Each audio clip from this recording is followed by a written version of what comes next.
Heureusement qu'on arrive à la même chose, mais ça peut être bien de le vérifier. Ok, alors dernière diapo, c'est... il y a un cas qui peut être a priori embêtant, c'est si on a un système de ce type-là, dans lequel il y a deux boucles, une et deux, et les deux boucles dépendent l'une de l'autre. Hein, ici, la première, elle est prise dans la deuxième, et ici, le sommateur de la deuxième est pris dans la première. Alors du coup, si je veux ici essayer de transformer de cette façon-là le schéma bloc, ben en fait on est bloqué parce qu'on ne peut pas appliquer la formule directement. Parce que ici, je ne peux pas regrouper B et C, par exemple, à cause de la jonction là qui va disparaître, etc. Donc là, je suis un peu bloqué a priori. Du coup, c'est quoi la technique? C'est de séparer les deux boucles, ici, en mettant une à l'intérieur de l'autre, pour pouvoir les traiter l'une après l'autre. Du coup, en fait, ici, dans cette boucle-là, ce qui m'embête, c'est la jonction ici, qui va disparaître si je transforme tout ça en un seul bloc. Du coup, il faut que je déplace cette jonction. Ben, on a vu comment déplacer les jonctions. Ici, il faut que je la fasse sortir de la boucle, donc je viens la mettre ici. Donc le signal qui va rentrer dans D, il va être multiplié par C. Du coup, ici, il faut que je le divise par C avant. Du coup, je vais ici déplacer ma jonction, comme on l'a vu au début sur les schémas blocs. Alors, là, j'aurais peut-être pas dû effacer ma formule, trop tard.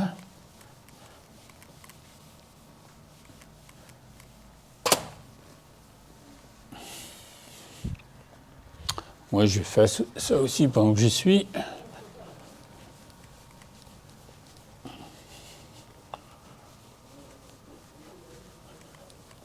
Alors, première étape, déplacer la fonction.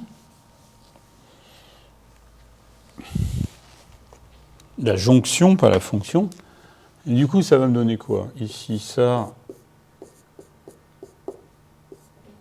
Cette partie-là reste inchangée.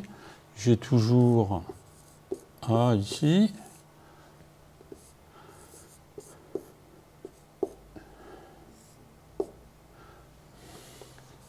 Mon bloc avec B ici.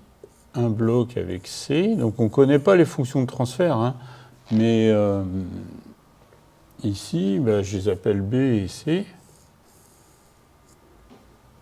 Et ici, ma jonction qui était entre B et C, que j'ai déplacée ici.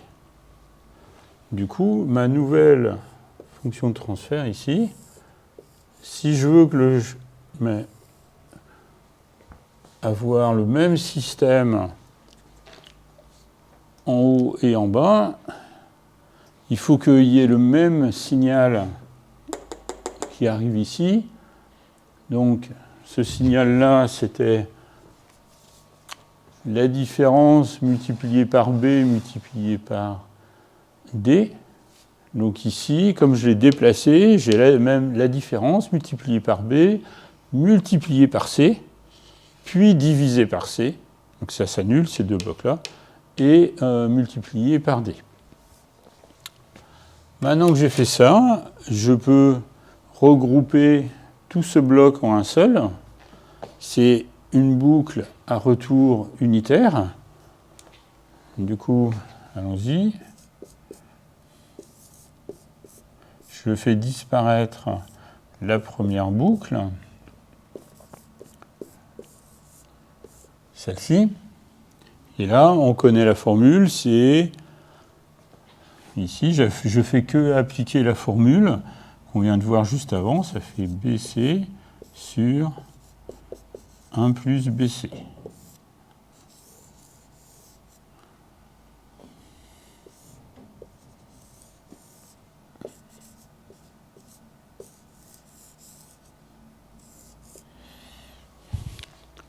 Voilà, donc c'est cette boucle ici que j'entoure.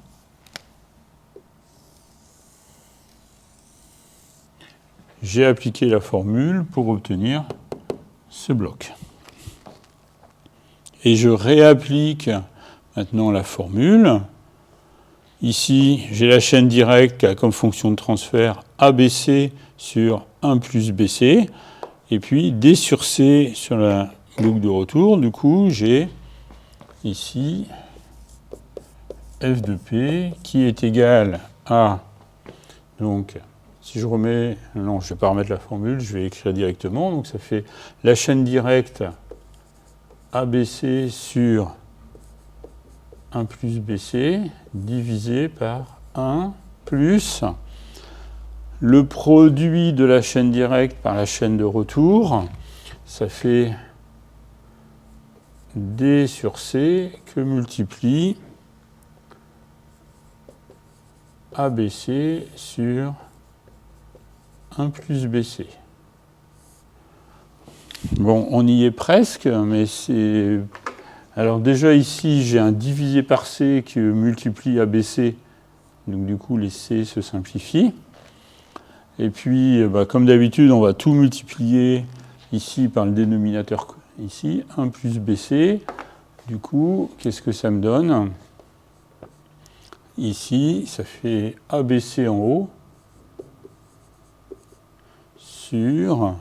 Donc on multiplie par 1 plus BC, donc ça fait 1 plus BC plus ce terme-là, du coup, c'est A, B, et là, attention, c'est le D d'ici qui reste. Hein. Je vais le mettre en rouge. Voilà.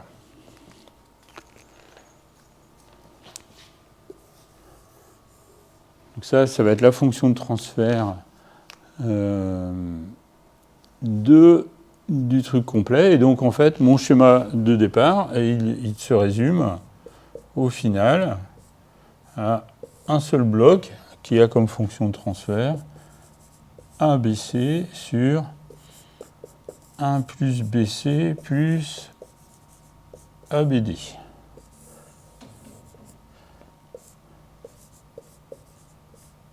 Voilà. Donc ici,